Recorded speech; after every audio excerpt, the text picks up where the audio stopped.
Ese wari uzi ko hari intungamubiri ishobora kuba nkeya mu mubiri ikaba yateza ibibazo ku bagabo nko gukora intangangabo nkeya cyangwa se umubiri w'umugore ntubashe kubona imisemburo ihagije kugira ngo amagi abashe kuba afite ubuzima bwiza?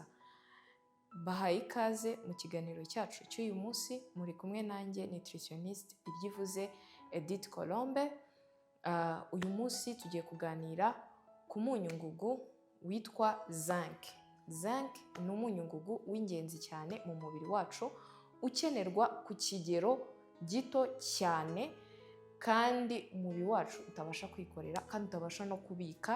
Bishatse kuvuga ko tuyikenera kuyinjiza umunsi ku wundi. Zinc ifite umumaro mwinshi mu mubiri wacu muri rusange, ariko cyane cyane igira umumaro mu mikurire myiza y'umwana mutoya. Zinc ifasha mu gukora neza k'ubudahangarwa bw'umubiri wacu, kuko yungikanya na white blood cells cyangwa se abasirikare b'umubiri mu kongera ubudahangarwa bw'umubiri, bityo bikaturinda kurwaragurika bya hato na hato, cyane cyane mu bana. Undi mumaro wa zinc rero ni uko zinc ifasha mu gukura ndetse no gukomera. Birumvikana rero ko ikenerwa cyane mu bana batoya, igakenerwa mu bangavu ndetse n'ingimbi, igakenerwa cyane no mu bagore batwite. Ifasha gukomera kw'amagufa, igafasha imikurire y'ubwonko ndetse ikanafasha kongera ibiro neza ku bana. Ikindi ni uko ifasha kugira ubushake bwo kurya cyangwa se kongera apeti, ari naho ifasha abana kongera ibiro neza, kubera yuko ituma taste bud cyangwa se umuntu abasha kumva uburyohe bw'ibyo ari kurya, bityo bigatuma agira apeti yabyo. Aha rero niho ifashiriza abana kongera apeti. Abana bafite zinc ihagije bagira apeti nziza, bigatuma biyongera ibiro mu buryo bwiza. Iyo afite zinc nkeya, birumvikana ko atumva uburyohe bw'ibiryo, bikaba byatuma atagira apeti cyangwa se ubushake bwo kurya. No ku bantu bakuru rero niko bimera.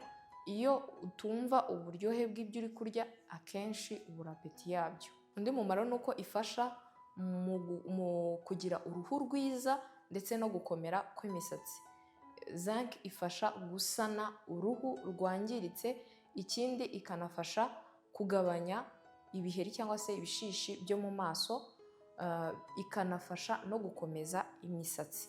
Iyo zinc yabaye nkeya, uruhu nyine rugira ibibazo cyangwa se rugaragaza ibibazo byo kuba rudasa neza, rutisanasana ngo rube rufite ireme. Ikindi ni uko ifasha imyororokere, aho ifasha gukora intangangabo zifite ubuzima bwiza, kandi ikanafasha gukora neza kw'imisemburo y'abagore, bityo bikaba byatuma umugore agira amagi afite ubuzima bwiza, ndetse bigafasha nyine ubwo kugira imyororokere myiza cyangwa se ifite ubuzima bwiza. Zinc rero tuyikura mu biribwa bigiye bitandukanye.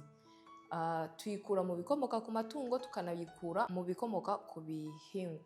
Ku bikomoka ku matungo tuyikura mu nyama z'inka zisanzwe zitukura, tukanayikura mu nkoko, mu mafi, mu magi, mu mata n'ibiyakomokaho, ndetse no mu mwijima cyane cyane. Hanyuma rero mu bikomoka ku bihingwa dushobora kuyikura mu bishyimbo, muri soya, mu bunyobwa, ndetse no mu mbuto zimwe na zimwe cyangwa se seeds zimwe na zimwe nka sezame ndetse n'inzuzi z'ibihaza. Tukongera tukayikura muri oats. Oats zose ariko inziza cyane cyane zuzuye, zikiri complet, zidakoboye, dushobora nazo kuzikuramo zinc, ndetse n'izindi graine cyangwa se n'ibindi binyampeke byose bidakoboye bicyuzuye, nabyo dushobora kubisangamo zinc. Abantu rero bashobora guhura n'ibibazo byo kugira zinc nkeya mu mubiri wabo ni abana bafite imirire mibi, abagore batwite, abagore bonsa, abantu bagira ibibazo by'igogora cyane cyane batabasha kugogora zinc mu mara cyangwa se batabasha kuyikoresha kuyinjiza mu mubiri ikuwe mu mara.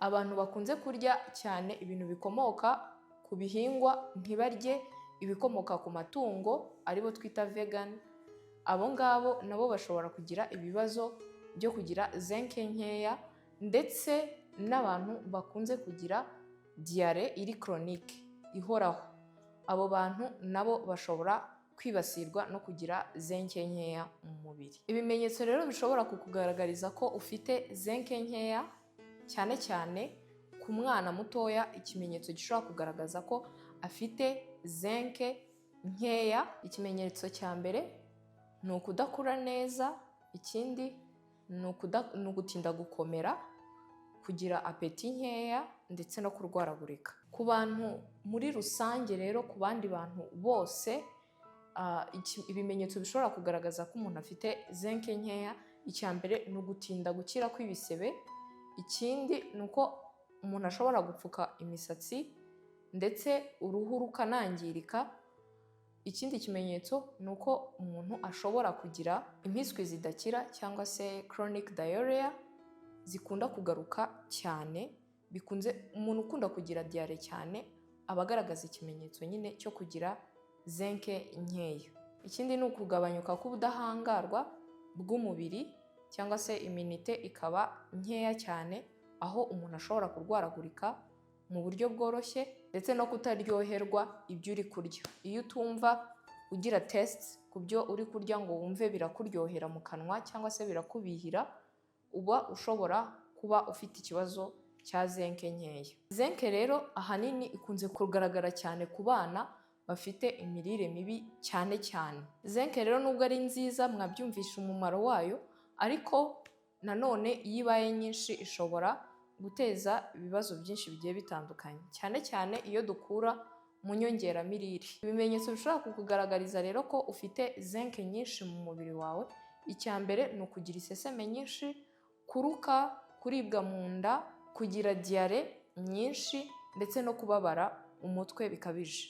Ibi ni ibimenyetso bishobora kukugaragariza ko ufite zinc nyinshi mu mubiri, cyangwa se ko zinc yabaye nyinshi cyane mu mubiri. Inama zo kubona zinc ihagije mu mubiri wacu, iya mbere ni ukurya indyo yuzuye, cyane cyane tukibanda ku byubaka umubiri, tukarya ibikomoka ku matungo cyane cyane, tukarya ibikomoka ku bihingwa twabonye ko bibonekamo zinc ihagije, nko kurya ibinyampeke bidakoboye, ndetse no gufata ibinyamisogwe, kurya ibinyabunyobwa muri rusange zo twita nuts muri rusange, ndetse no kurya imbuto zimwe na zimwe nka sezame ndetse n'inzuzi z'ibihaza, kuko twabonye ko tuzisangamo zinc nyinshi. Ikindi, tukirinda gukoresha supplements cyangwa se inyunganiramirire za zinc mu gihe muganga atazitwandikiye cyangwa se atazitugeneye, kugira ngo twirinde kugira zinc nyinshi mu mubiri, bityo bitugereho za ngaruka twabonye. Muri rusange rero turebeye hamwe ko zinc ari ingenzi mu gukura neza kw'abana, ifasha mu gukura neza kw'abana, ikanafasha mu kongera ubudahangarwa bw'umubiri cyangwa se mu gufatikanya n'abasirikare bo mu mubiri mu kongera ubudahangarwa bw'umubiri. Tubonye ko kandi ifasha mu kongera apeti, kuko idufasha kumva ibiryo ko byaturyoheye cyangwa se bitaturyoheye. Twabonye ko kandi ifasha mu kugira uruhu rwiza ndetse n'imisatsi ikomeye. Tubona ko inafasha mu gukira vuba kw'ibisebe. Twabonye ko kandi ifasha mu kongera imikorere myiza y'imyororokere. Aha niho dusoreje ikiganiro cyacu cy'uyu munsi.